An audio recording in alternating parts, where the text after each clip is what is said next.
یارم به ناز آمد هی داده وی داده افسانه ساز آمد هی داده وی داده با شیوه خدا داد هی داده وی داده عالم به راز آمد هی داده وی داده دنیای راز آمد هی داده وی داده هی داده وی داده.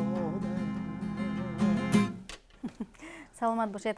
салом арз мекунем ба ҳамаи он нафароне ки ин лаҳза телевизиони синамо-ро тамошо доранд. барномаи нурафкан аст меҳмони хонадони шумо ва чун ҳамешагӣ барномаи нурафкан саршор аз меҳру муҳаббат асту суруду таронаҳои дилошӯб.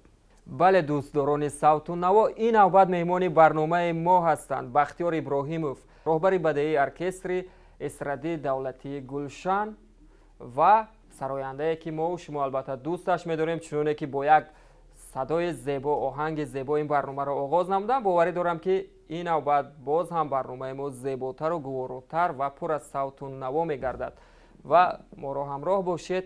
хуб, шуморо хушомадед мегӯем ба телевизиони синамо. таъссуроти нахустин албатта ин аз чиқелиги гуфтем аз аламун ташвишҳое ки инҷа кормандон доранд, яъне кормандоне ки паси камераҳо ҳастанд, паси пардаҳо ҳастанд. албатта аз мондани декоратсияҳо аз дигар умуман яъне ки маълум аст ки ҷӯшу хуруши кор аст ва ҳолон ки мо ором нишастем, лекин то ҳол аст ки дар пушти парда ҳамаи онҳо дар ҷӯшу хуруш ҳастанд, дар фазои кор ҳастанд. ин беҳтарин таъссурот аст барои шахсе ки мехоҳад бинад ки ҷое обод гашта истодааст, яъне обод шуда истодааст. ва ин телевизион ва хусусан ин телевизион барои ман бениҳоят қобили қабул аст, чунки ман худ бениҳоят дӯстдори филмҳо ҳастам.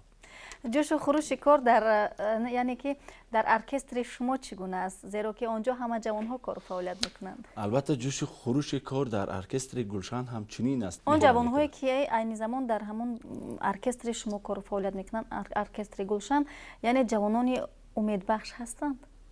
бале, чун имсол соли ҷавонон аст, мехостем аз фаъолияти ҷавонон гап занед. албатта онҳо умедбахш ҳастанд, чунки масалан киҳоро шумо метавонед номбар кунед ки умедбахшанд, яъне метавонанд оянда парчамбардори санъати эстрадаи тоҷик бошанд? оддитарин қариб ки ҳамаи он ҳунармандоне ки имрӯз дар оркестри гулшан кор мекунанд, саркарда гӯем аз Сорбон Раҷабов, Санҷар Сангинов, Парвиноз Ақназарова, инчунин Ховар Муродов, Эраҷ Ҳомидов,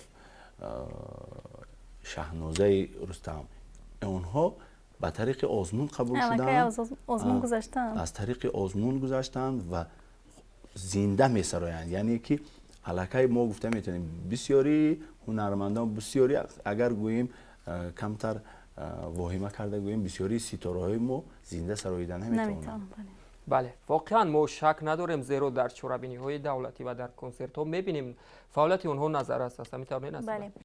5 сол мешавад ки мо бо дастаи нави, ҳайати нави оркестри гулшан аллакай чанд барномаҳои калони консертӣ барпо намудем, фақат ба таври зинда, яъне навозиш, сароидан, ҳамааш зинда. пештар расм буд, мегуфтанд ки мо зинда месароем, лекин ҳамаи он мусиқиҳо ба таври гӯем ки сабт буданд. лекин аллакай чанд барнома шуд ки мо фақат ба тариқи зинда, яъне мусиқӣ ҳам зинда, садо ҳам зинда, ҳамаи он зинда, яъне ба маънои кулаш, ба маънои томаш ки зинда сароидан, зинда навохтану зинда сароидан, зинда навохтан, зинда сароидан ва аллакай чанд барномаи калон мо пешкаши мухлисоне ки аз ин ҳунар бохабар ҳастанд. ман беҳуда намегӯям ки бохабар ҳастанд. бисёри тамошобинон қариб ки гӯем ки фарқияти мусиқии зиндаро аз фонограмма қариб ки фарқ намекунанд ва сабаби гӯем ки иқтидоми гирифтани оркестри гулшан аз ин ҳам аст ки шунаванда фарқияти фонограмма ва суруди зиндаро, мусиқии зиндаро яъне ки درک کرده توانند.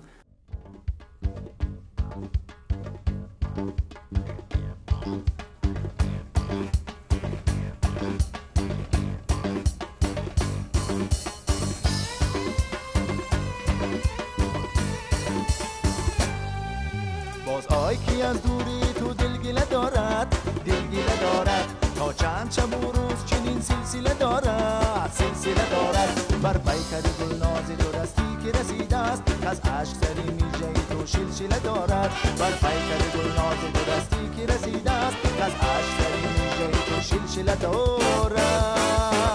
چشمت هله دارد دل من زلزله دارد، چشمت هله دارد دل من زلزله دارد. در دنیا کسب و کارها خیلی زیادن، برای چی مخصوص بختیار ابراهیموف همین راه هنر رو انتخاب کرده؟ بله تو جای ما میدونیم یک وقتا میخواستم به فکرم یوریست شوم، خودشان پدر و مادر میخواستن. راستی که پدر من که خود صنعتکار هستم و از آن کودکی در توی معرکه ها اشتراک میکردم، در توی معرکه های خش و تبار. کودک بودیم، همچون مهمان می اومدیم تماشا میکردیم و صدای تار و اون وقت کودک بودیم، صدای تار و صدای دایره و جور شدنی آن با هم، یعنی تار و دایره و اون وقت آکاردیون هم می نواختن، غیجک می نواختن، همه آن جور شده با آواز. وقتی که اون میبونه یک بگیم عالم دیگر برای من، این برای من یک افسانه برای می نمود و من گوییم که جادو می شدم با این صداها. یعنی همون فضای موسیقی شما رو به دنیای صنعت آورد، فضایی که در محیط خانه بود. و این چنین مردم نسبت صنعتکار چخیل نگاه میکنند، یعنی با مهر، با محبت، با احترام. وقتی که من از در سینی کودکی در یگان جو با یک کس وا میخوردم و میپرسیدن که تو پسری عثمان خواجه حافظ هستی و میدونی اگر دانند که من پسری عثمان خواجه حافظ هستم، پدری من رو قریب که نامشان را نمیگرفتن، بسیارتر میگفتن پسری کی؟ پسری عثمان خواجه. کدام عثمان خواجه؟ حافظ. تو پسری حافظ گو، یعنی من پسری حافظ گو، یعنی علمی تخلص لقب حافظ برای پدری من قریب که نامشان را نمیگرفتن، اکای حافظ میگفتن، اکای حافظ. و علمین چیزها من رو به همین جاده روان کرد. حالا که چقدر که به شما پیشتر نقل کردم، پدر و مادر میخواستند که من یا یوریست شوم، لیکن خودم از کودکی وقتی که در مکتب میخوندم، خود که من در روزی 12 اپریل تولد شدم، روزی کیهان آوردم، در اون کودکی فکر میکردم که من کیهان آوردم. لیکن مهری صنعت، صدای اسباب شما رو افسون کرد و امروز من در نزد شما همچون. خب اولین سروده که شما شاید با همین اسباب گیتار نواختید و اون من اولین سرود شما کدام بود و چگونه قبول کردن اون رو اطرافیان و مخلصان؟ راستی که پیشتر اول من نه همچون حافظ بلکه همچون نوازنده، راستی که وقتی که اولین بار من به درسی رباب شروع کردم در صنف پنجم، آرزو داشتم که گیتار نواز باشم و آهسته آهسته رباب رو از خود نمودم، بعد از اون گیتار رو از خود نمودم و همچون گیتار نواز بودم. من همچون سرآینده نبودم، گیتار نواز بسیار میخواستم که گیتار رو با گوییم که تمامی صنعتش، یعنی به طریق بالاترین آموزم. ولی در یکی از محفل ها، در یکی از معرکه ها انیخترش گوییم، همون استادی من که با اون کس مرا درس رباب میدادن، سالی جان عارف جانوف، و در یک معرکه بودیم، هوا خنک، ماهی دکبر بود و آوازی اون کس میگیرد و دیگر کس نیست که اون معرکه رو گذارن. بعد مجبور کردن که بختیار شما سرود میخوانید. من گفتم استاد اخی من سرود نخوانم، من فقط مینوازم. لیکن خیلی خود به خود وقتی میشتیم من میخوندم، خیلی بخیارم استاد هوای پرخاص مینمودن، دیده بودن که نگفتن شما باید که زمین که نمیشد، آواز نیست. و همین طریق اولین سروده ها و راستی که همه سرود ها رو از اول تا به آخر از یاد نمیدونستم و چیزی که در یاد می اومد اون رو میخوندم به خاطری که همون معرکه ویران نشود. لیکن وقتی که معرکه گذشت من برای خود یک چیز رو کشف کردم که مردم پیخست نکردن. مردم یعنی ایراد نگرفتن برای من. لیکن استاد به من بسیار تاکید کردن که وقتی که شما سرود رو میخونید البته معنی اون رو شعر اون رو معنی اون رو تا به آخر باید از خود کنید، هضم کنید، بعد سرایید. روی صحنه پروفسیونالی کدام سرود بودی؟ در روی صحنه پروفسیونالی اگر گوییم سر میکنیم از یکی از آزمون‌های ولایتی تارهای زرین که سال 1998 من جایزه گراند پری سزاواری جایزه گراند پری گشته بودم. در آنجا یک آهنگی بود که از بسیاری ها میدونن از گروهی ایگلز یعنی اتل کالیفرنیا میخونن. بله. انمان آهنگ بود و یک آهنگ دیگر، دو آهنگ باید اجرا کنی و همین آهنگ ها رو اجرا کردم. من سزاواری شاه جایزه یعنی گراند پری گشته بودم. این اولین برآمدی من در صحنه کلان بود. چقدر شد که به پایتخت راه گرفتید، سوی پایتخت آمدید؟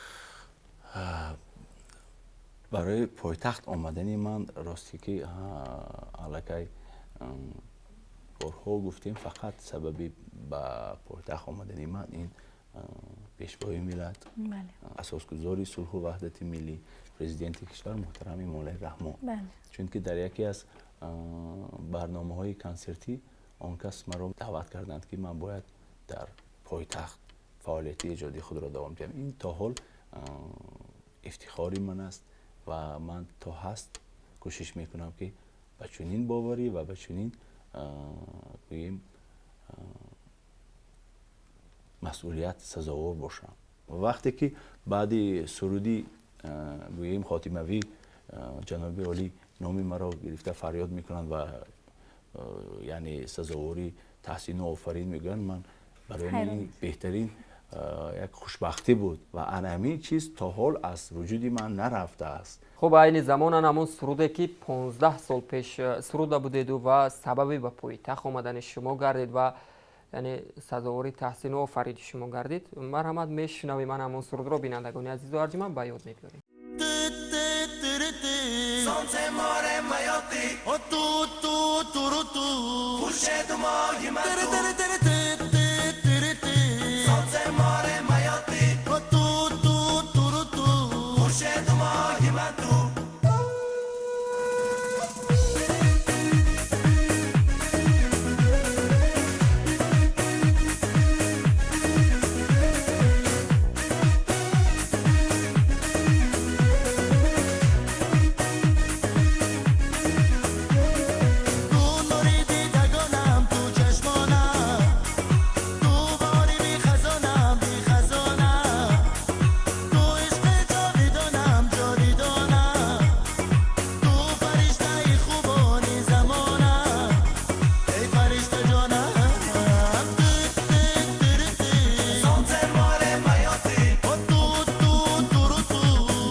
جای شنیدم که بختیار ابراهیموف 24 ساعت فقط سرود و ترانه‌های خود رو گوش میکنه، درست است؟ عموما درست 24 ساعت کوشش میکنم که گوش نکنم. برای چی؟ راستی که من از همه اون هنرمندان یارو دوستان هنرمندم بسیار میدونم که بین اونها از همه منقد سخت‌ترین نسبت خودم هستم. و وقتی که من سرود رو ثبت میکنم و بعد از اون رو گوش میکنم، اگر همون زمان قانع شده باشم الکی فردا قانع نمیشم، برای همین کوشش میکنم که گوش نکنم. و حتی اگر یگان جا مهمانی رویم، در یگان گوییم که طرفخانه است یا اینکه مغازه است، اگر بیننده و پیشتر کوشش میکردم دیدن که آمدیم طرف دیسکی مویا مونده، سرود خواهش میکردم که التماس نمونید سرود رو نمونید. بعدی من رفتن مونید. برای من به نهایت چونکه هر قدم هر باری که من سرود رو گوش میکنم همون خطاگی ها به گوشی من آمدن میگیرد و این یک گویم باری شدگی بود که یک سرود رو من قریب 10-12 بار ایواز ثبت کردم. معقول بنابراین با خودم خیلی یک وعده کردم که من باید سرودامو گوش نکنم. یعنی با فکرم از ایجاد کردن سرود گوش کردنش برای شما مشکل تر است؟ ایجادش خوبتر است باور کنید. وقتی که نو آهنگ می آید و یک کیفیتی دیگر دارد. خب هزل و شوخی را چگونه میپذیرید شما؟ هزل و شوخی این اساسی زندگی ما. پس ما یک نوع سوال‌های شوخی آمیز نیز میدیم و فکرم از ما نمیرنجید. خب میتوانید با شوخی جوابش رو بدید. خب راست است که شما همین راه صنعت رو به خاطر جمع کردن پول زیاد و ثروتمند شدن انتخاب کردید؟ خیلی یک بار ماشین منو بینید بعد جوابی سوال شما میشه. یعنی خودتون خلاصه میبرید؟ البته. آیا از عشق ناکام کردید؟ نه. عاشق هم شدید یا نه؟ البته. خیلی کلوی گفته است به نهایت برای من همین سخن‌ها مخلص دوستان گر اون باشد هر بهار عاشق شوید. یعنی برای عشق شما اشک نریختید؟ بسیار ریختم. ولی ناکام نشدم. ناکام نشدم. لذت عشق رو فقط عاشق میفهمد. یعنی همون با فکرم در نزد معشوقات اون اشک میریخته دلش میسوخت؟ نه در نزد معشوقه هم اشک نریختم. در کجا اشک میریخته؟ پنهانی. یعنی چه طوری که گفتید لایق گفته است که دوستان هر بهار عاشق شوید، شما هر بهار عاشق میشوید؟ البته هر بهار شرط نیست که من با زیباسه نمی باشد. شرط آن است که عاشق زندگی، عاشق نویگری های زندگی، یک گوییم که رویه نو در موسیقی یا اینکه طبیعت زیبا، این خواهید نخواهید شخص را عاشق میکنه. یا اینکه در سفرها میرویم عاشق یگان گوییم زیبایی میشیم. یعنی زیبا پرست است. البته از همه زیبا پرسترین شخص من است. بهترین. خوب راست است که نخستین شنونده شما این همسرتون است و تا همسرتون اجازه بدهد سرودتون رو شما در نزد کسی نمیسرایید؟ راست. این انیک همسرم خورسا میشد. راست. یعنی سخت بترسید از این انگل؟ راستی که اگر نباشد، اگر همسری من نباشد تصور کنید که من هم نیستم. برای چی؟ برای اینکه او هست و من هستم. بله درست است. خوب در برابر اینکه همیشه خودتون خوراک میپزید، باز کدام کارهایی گوییم که همسرتون رو راستی که از جنبش‌های بیزار شده. حالا هم به دست میشه. زمانه پیش رفته است، تکنیکا پیش رفته است. زنم اجازه نمیتید که در هفته باشه. چیزهای به دست ششته معقول تر است. بهترین جواب و یعنی بنهایت راستی که از همین سوال شما من دوره دانشجویی به خاطر آمد. با قریبی همه چیز علاقه امروز حالا یک ماه نشده است که دانشجویان به کار یعنی به دانش آموزی به درس سر کردن. در وقت دانشجویی انا همون شستشویی که خودمون میکردیم من نمیدونستم که همون آینه اگر بسیارتر کنید دست‌ها رو میزند. دست‌ها رو میزند چی میشه است.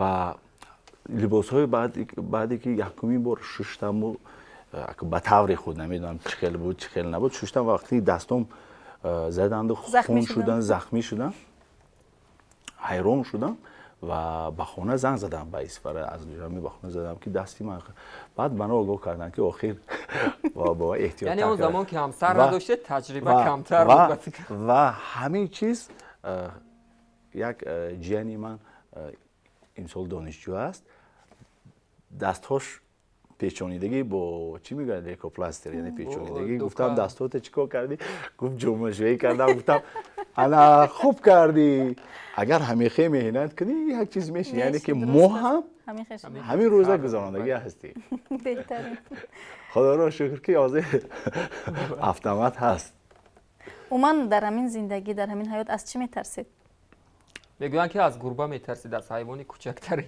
نه از کوچکترین تهمت میترسم از کوچکترین دروغ تهمت میترسم راست است که شما 20 سال است که زبان خارجی میآموزید ولی تا حال یگان زبان رو از خود نکردید راستی که 20 سال نیو ممکن زیادتر باشد میخوام با زبان یپونی حرف رانی کنم لیکن تا حال یگان یپونی رو وام نخوردم که من همون استعدادی خود رو با او نشان دهم خب کدام کلمه ها رو از خود کردید کالیچووا چی معنی داره نمیدانم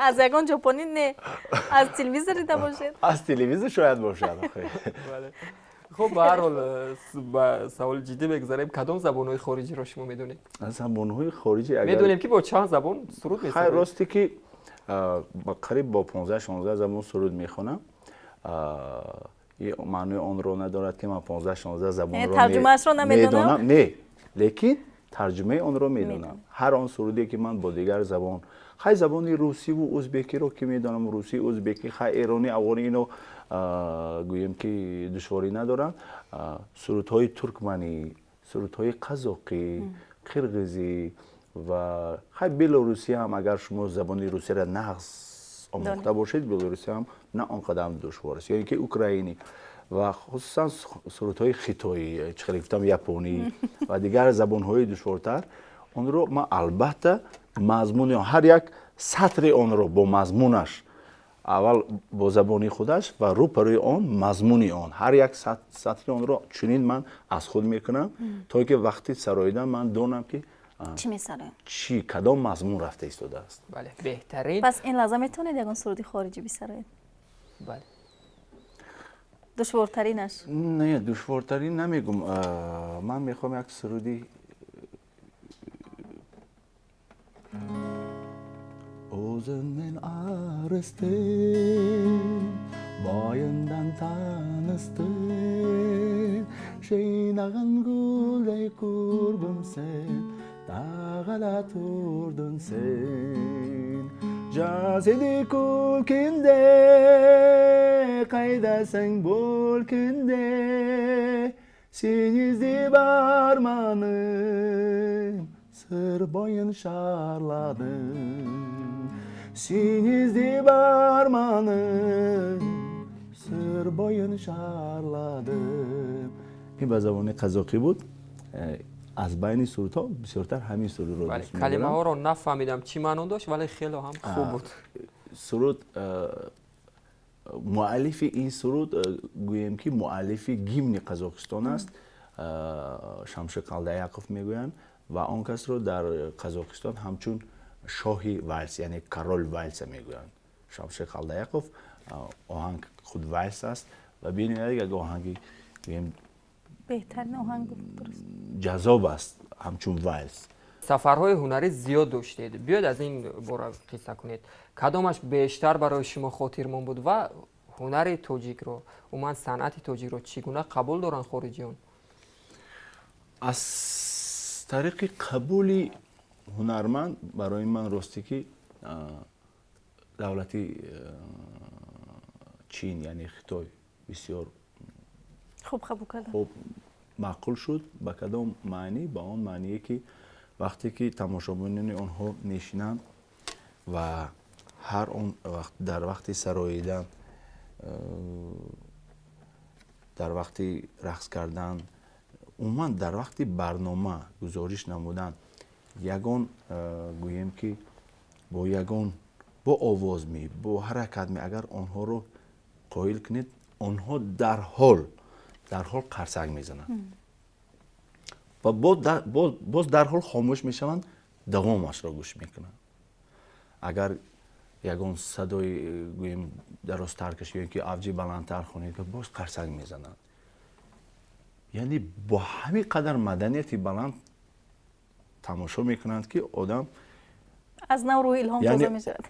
هنرمند کوشش میکند که زیادتر شود، یعنی قرصک زیاد و در صحنه زیادتر حرکت میکند. یعنی شما رو خوب قبول کردن. البته خدا رو شکر که در همه جا خوب کمتر من تعریف کنم، خودم در همه جا خوب قبول. بله، در چین شما رو به سینما دعوت نکردن؟ شاید خوب همین گونه آوازها بود که شما رو دعوت کردن و گفتن که با جکی چان یک نقش منفی رو بازی کنید، باید اونجا نبرد بود. راستی گپ اگر وقتی بسیارتر باز یک گویم شما به سیری خود رو میکشویم، من بغیر اونی که خدا رو گوش کرده نمیتونم، خدا رو دیده هم نمیتونم. یعنی در سینما هیچ وقت راضی نمیشید که نقش یعنی که من اونقدر چی میگویند، البته ممکن در نقش یکم راهزن باشد، یک منفی یعنی از دست شما میاد راستانی. ممکن خیلی مجد گفتی روسو można попробовать، یعنی که یک بار سنجیده دیدن در کار است. حال آن که بسیارتر ما رو بعد برآمدهایم میگفتند که از صنعت اکتوری باخبر است. من در وقت کودکی به کروژوک دراماوی رفتگی بودم و در آن یک دو گوییم رول های اجرا کرده بود. یکی از آنها رولی گرگ در بوزکی جنگل با بوزیچه های بیچاره بوزیچه های بیچاره قیمت بودن از من. و یک دیگر رول سفر بود، اون یک پیسه خاطرم نیست، سالهای جنگ را در نظر داشت، یعنی سفر از جنگ برمیگردد و یک همین خیلی نقشه مقرری، یعنی که از کروژوک دراماوی رفتگیم فکر میکنم که من باخت نکردم بلکه برد کردم و در صحنه حس میشود مهارت اکتوری دارید شما. ممکن است که همون چیزها به من کمک میرسه. یعنی بر ضمن اونه که مهارت اکتوری دارید، بر ضمن اونه که یعنی شما هنری ایجاد کردن، یعنی موسیقی ایجاد کردن دارید، باز هم یک هنری دیگه هم دارید، یعنی برای سروده های خود متن نیز می نویسید. بله، با قول گویم شاعر یا ترانه نویس. ترانه نویس هم هستید. راستی که وقتی که اولین اون وقتها کاسیت میگفتن، فیتا، اولین فیتایی که من ثبت کردم اون دو پهلو داشت. یک پهلوی اون فقط از سروده های، یعنی از اگر واهیم از شعرهای، از غزلهای خودم عبارت بود و پهلوی دیگرش از سروده هایی که اون وقت بسیارتر سروده های ایرانی، یعنی که چند زبان بود، یعنی یک پهلو همه سروده های خودم، پهلوی دیگر به زبان ایرانی، به زبان روسی، به زبان ارمنی، به زبان انگلیسی، یعنی چند زبان ها رو من در دیگر پهلو ثبت کرده بودم.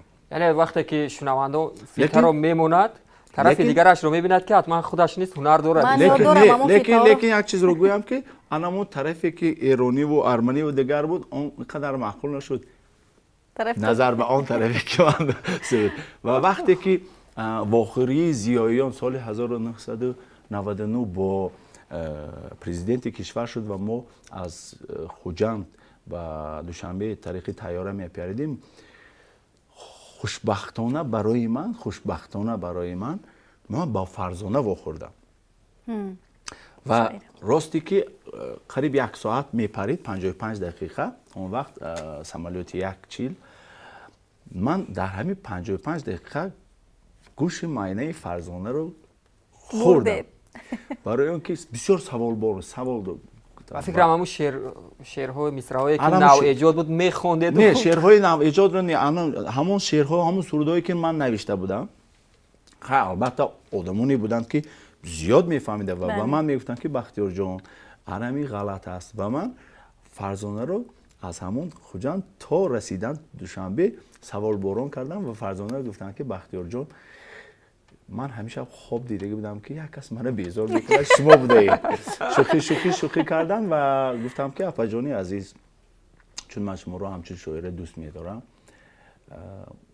همین سخنهای من همین شعری من میدونم که اون به طریق باران است من آن را میدونم لیکن معلوماتی من نمیرسد در این ساحه و ما با اون کس نصیحت کردیم و پای فرزانه گفتن که خوب میشد که بختیار جان این رو به زیمه شاعران میمونید و همین مصلحت یعنی زینه به زینه گذاشتن صنعت هم همین است. درست است. و حالا من تا حال لیکن می نویسم تا حال اون شعرهای ساده که در کار میشوند می نویسم و به شاعران پیشنهاد میکنم. اون وقتا من به محرر کار میکنم. امروز من وقتی که می نویسم با شاعران مصلحت میکنم که کجای آن غلط است لیکن همه سرود رو خودم نمی نویسم. امروز کوشش میکنم که نقرات باشد یعنی اون چیزی که خود شما میخواهید اون چیزی که من راست گفتید اون چیزی که من خودم میخواهم که کدام سخن ها باشد کدام کلمه ها باشد چه که در اول گفتی الان شب‌های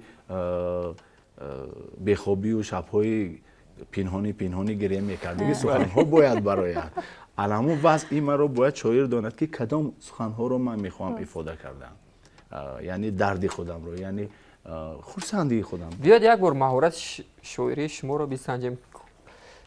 همون یک مصرعی از خودتون بگویید یا بی‌سرایت همون سرودی که خود شما نوشته به واسطه خودتون شعر خودتون باشه. آه و فریادم شنو ای غمی دری آبی چشمانم مریز ای جانی شیری ای مای زری ای عشقی دری تو زیباترین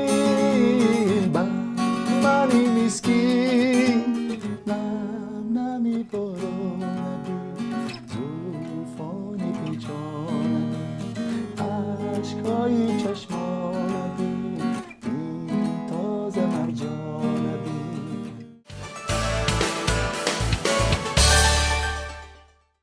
وحدت بلند اقبال ماست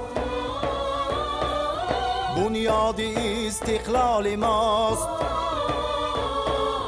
بر اوج بخت و آرزو زور و توان آبال ماست فردای خوش اقبال را زیبا و روشن فال ماست ماهی سراپا مهر ما پر مهر و پر محصال ماست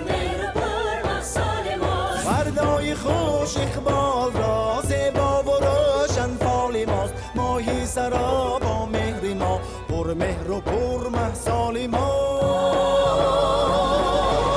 آینده استقلال ماست وحدت بلند اقبال ماست آینده استقلال ماست وحدت بلند اقبال ماست.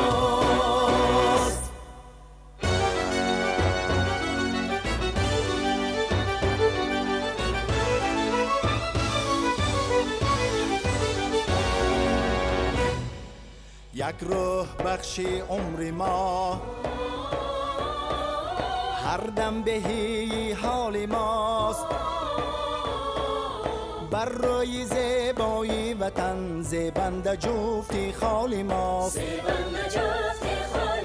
فردای خوش اقبال را زیبا و روشن فال ماست ماهی سراپا مهر ما پر مهر و پر محصال ماست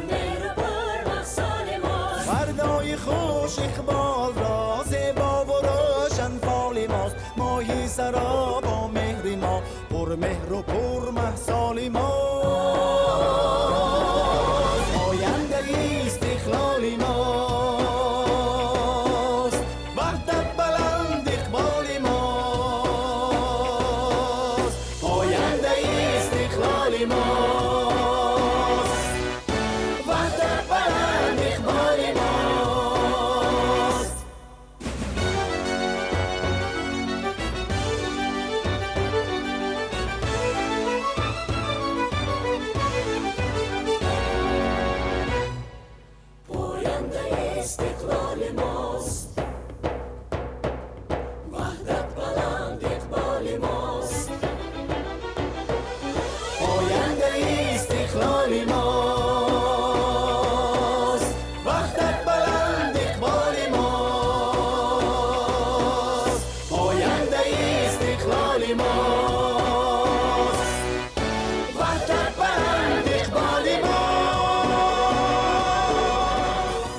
خسته نباشید دوستداران صوت و نوا، سرود و موسیقی و برنامه‌های جالب تلویزیون سینما. برنامه نورافکن است مهمانی کاشانه‌های شما و چنانکه دیده ایستادید مهمان برنامه ما هستند بختیار ابراهیم. شما را بار دیگر خوش آمدید میگوییم به برنامه نورافکن. با فکرم از صحبت با ما خسته نشدید.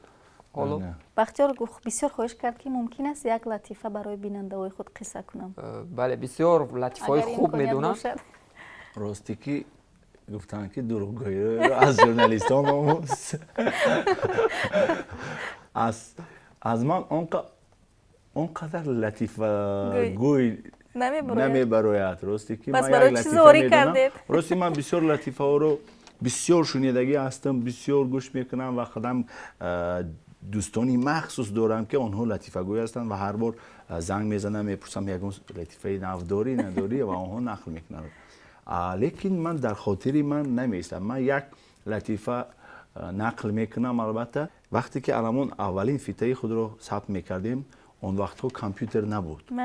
کامپیوتر نبود و اون چیزی که شما میسراییدید همون رو ثبت میکردیم. یعنی که مینواختیم و میسراییدیم یک و یک باره.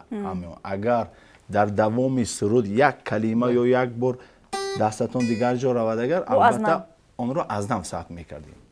و این چنین همین خیلی ما سرودها را ثبت کردیم و یک سرود با شاگردان میکروفون موندگی همه تیار میخوندم و جایی میشد که خطا میشد، یا شاگردم خطا میکرد یا دیگرش یا خودم خطا میکرد. همین یک سرود 10 بار ثبت کردیم نمیشود. و همونجا در استودیوی ثبت یک مردی روس ما رو ثبت میکرد. دید که من به نهایت عصبانی شدم، نمیشود. گفت که بختیار جان 1 دقیقه ایستا، من برای تو یک لطیفه نقل میکنم. من گفتم التماس بیا ما ثبت کنیم. کار همین من رو مجبور کرد که تا لطیفه‌ش گوش نکنم، من ثبت نمیکنم. خیلی گفتم بیا مرحمت نقل کن و همون لطیفه رو از خاطرم من یگانه لطیفه‌ای که از خاطری من هیچگاه نمیرود. شب در جنگل سوختار به عمل میآید و همه حیوانات از جنگل میگریزند، یعنی از آتش. و در هم تاریکی با یک چقری بسیار چقر همه حیوانات میرفتند. از من 1 روز 2 روز 3 روز چند روز میگذرد و با قوت ها یعنی دیگر رو زورها یعنی چرا خوردن سر میکنن. همین خیلی میشود که بعد چند وقت فقط از بین این قدر حیوان فقط میموند شیر، تمساح، بهموت و فیل. همه اینها که زور هستند با همدیگر در افتادن گوش نماندن. وقت گذشته است با همدیگر در افتادن نمیتوانند که کیرو خورن. اگر اینش رو در رفتن اینش ترسیده شدن و شیر میگوید که گوش کنین، میگوید بیاید یکون بهانه یابیم که کسی رو ما باید خوریم، گوش نمانیم. همه راضی هستند لیکن بهانه در کار. و در همین وقت تمساح میبیند که بهموت یعنی بگیموت خمیازه میکشد. وقتی که بگیموت بهموت خمیازه، اگر شما پیخست کرده باشید وقتی که او خمیازه میکشد دهانی او خیلی کلان شده میشود. قریب 180 گرادوس شده میشود و میپوشد. و این رو فیل پیخست میکنه طرف شیر میگه که شیر تقو من یافتم کیا باید خریم. میگه که خیلی کی رو باید خریم؟ بیاید اون کسی رو میخوریم که دهانی اون از همه کلام شده باشد. یعنی که دهانی او از همه کلام باشد. بهموت این کار رو در حال پیخست میکند. طرفی تمساح جان میگردد میگوید که دهانش رو مایده چه کردن؟ مردی تمساح جان، مردی تمساح جان. میگوید یعنی دهانی خود رو مای دهان کرده طرفی تمساح، مردی تمساح جان.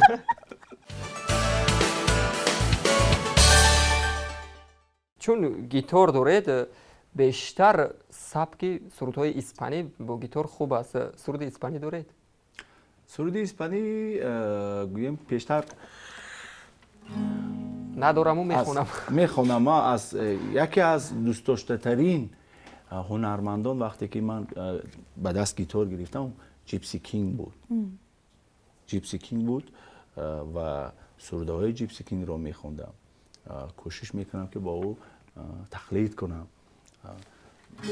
حتی یک خاطرم نیست اولین سروده هایی که من تقلید کردم و با آن چیکاری که گفتیم خودم شعر نوشتم و آن رو چی کردم یکی از سرودهای جیپسی کینگ بود.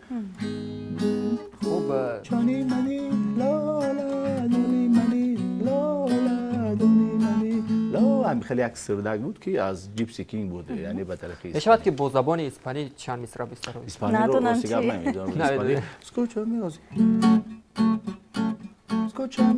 اسکوچامی se esto corazón no corazón میشود. me potei rostica usش ای خاطرم برامد corazón نرم corazón کرم corazón کرم corazón کرم Nay no nay no nay no nay no no nay no nay ای خاطر رو برام nay no nay no سلامت باشید.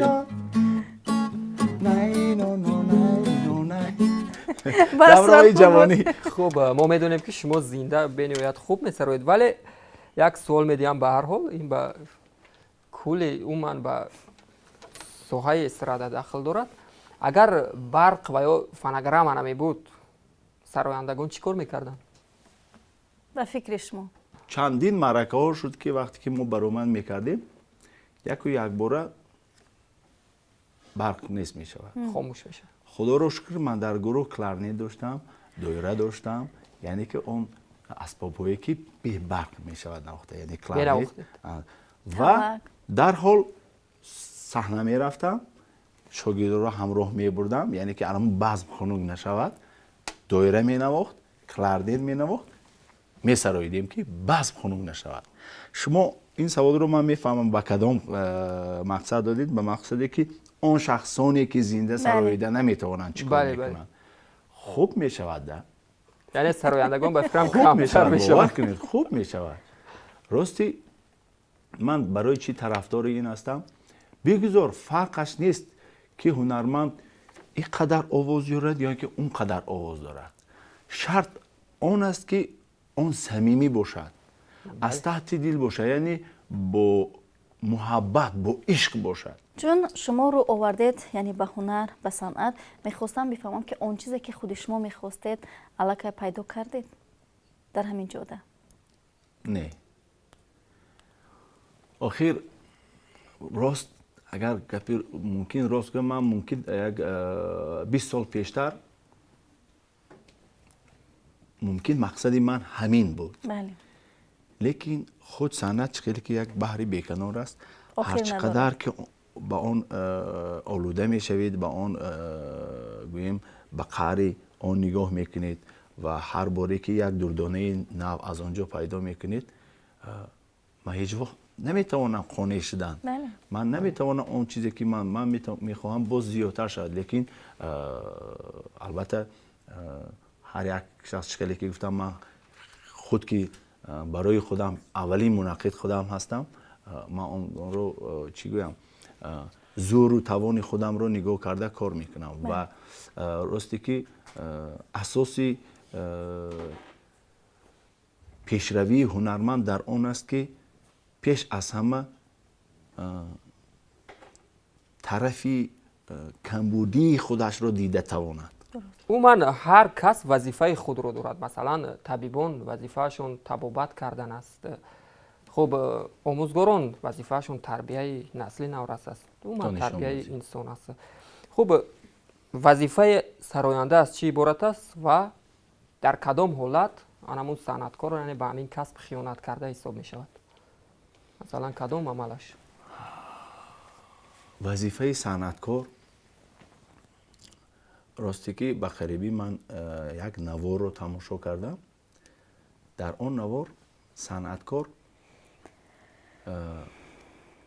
همچون مسخره‌باز برآمد میکنن و او رو همچون حافظ اعتراف میکنن. اگر شما به دیگر دولت ها نگاری دیگر هست ژانر مسخره‌باز بله و هست حافظ. هیچگاه هنرمند خودش را حافظ مینامیدگی هیچ وقت تا این درجه گوییم که صنعت رو و پستی نمیبرد. انمی خیانت نسبت صنعت است. این نه تنها نسبت صنعت خیانت است، این خیانت نسبت تربیه نسل نورس است. چون که امروز اگر ما یک مسخره بازی که گوییم فقط با نمیدونم شاید یک رفتار ناشایسته، یک لباس رفتاری ناشایسته، من نامش را نمیگیرم اون هنرمند رو، رفتاری ناشایسته گوییم نسبتی رقاصه، نسبتی زن ناشایسته، مسخره هایی که میکنه که این گویا که مردم رو به خود جلب میکند. یعنی این خیانت به این خیانت به صنعت است و اولینش نتان این اولین خیانت نسبت تربیه نسل نورس است. وظیفه هنرمند چقدر گفتید؟ وظیفه هنرمند تربیه نمودن پیش از همه ذوق تماشابین است. تشکر زیاد برای چون یک جواب. و چون شما هم جای از عشق می‌سراید، جای از وطن، جای با زبان‌های خارجی می‌سراید، اون من خوب می‌سراید، می‌خواستم چند مصرع درباره وطن بسراید و احساس وطن دوستیتون رو بگویید و با همین برنامه رو به فرجام می‌رسانیم. بله. ای سرزمینی نور، ای در جهان یکتا، ای درگه امید، ای بختی پا بر جا، ای دولتی آباد، ای کشوری آزاد، ای بختی به آخر، ای عشقی به همتا. عیدت مبارک باد ای تاجیکستانم، ای مادری جانم، ای نوری چشمانم. عیدت مبارک باد ای تاجیکستانم، ای مادری جانم، امید و ارمانم. جان تاجیکستانم، جان تاجیکستانم.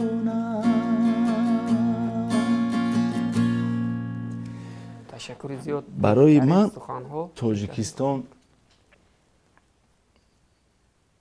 همچون یک گهواره است که در آن من کلان شدم و تا حال به وای رسیده ایستادم و این گهواره آن گهواره نیست که بعدی راهگردان شدم آن رو گیریم و در یگان جای گذاریم. این گهواره آن گهواره است که تا هستیم ما در این گهواره هستیم و آن رو ما باید همیشه تازه و آزاده نگاه داریم. ما نیز با همین امید و آرمان‌های نکو آرزو میکنیم که همیشه در خاندان شما شادی و سرور باشد و همزمان در خاندان مردم تاجیک نیز شادی و سرور باشد با شنیدن سرودهای بختیار ابراهیم. همینطور نصیبه؟ بله درست قید کردی و ما باز هم تمنا میکنیم که بگذار به انمون قله‌های بلندی که خود شما یعنی آرزو میکنید یا نقشه دارید زینه به زینه فتح نماید و همیشه صحت و سلامت باشید و بگذار که سرود و ترانه‌های شما در خاندان مردم تاجیک همیشه طنین انداز باشند. سلامت باشید. برای شما نیز تشکر. سلامت باشید. و اهل کارمندان تکنیکی و این چنین اهل کارمندان من تلویزیون سینما به شما موفقیت میخوام. بسیارتر انا خیلی فیلم های بهترین رو پیشکشی ما تماشابینان کنید. خیلی که گفتم من خودم دوستدار فیلم ها هستم. حتی وقتایی میشود که به یگان خواب بدون خواب تا ساعت 6-7 سحر من میتوانم فیلم تماشا کنم. سلامت باشید. سلامت باشید.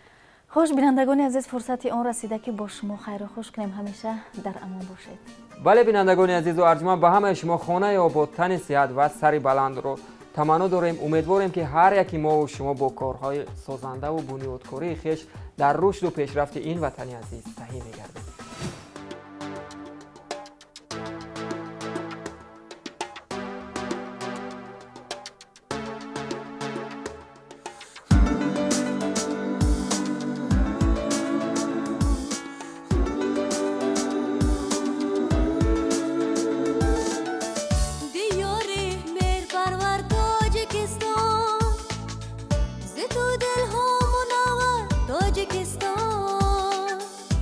جان مورش پیوندی تو هستی تو یک تویی چو مادر Таджикистан. Без тебя я пылинка в мире большом, а с тобой я журчащий горный родник.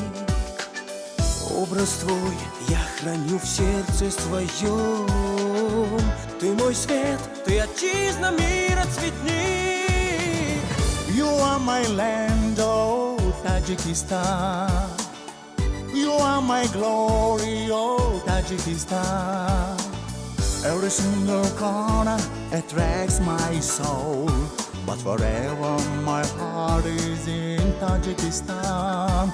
But forever my heart is in Tajikistan.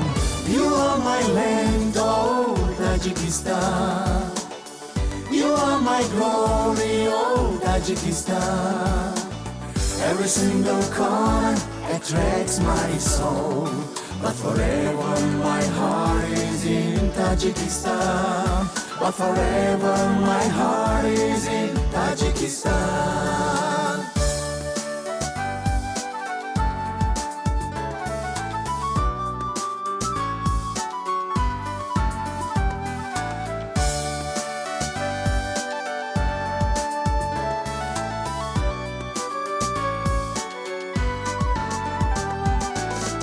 مکانی بخت و اقبالی بلندی به حسن به نظیرت دل پسندی زی فیضی وحدت و صلح و امانی تو در اقصای عالم мертвенди.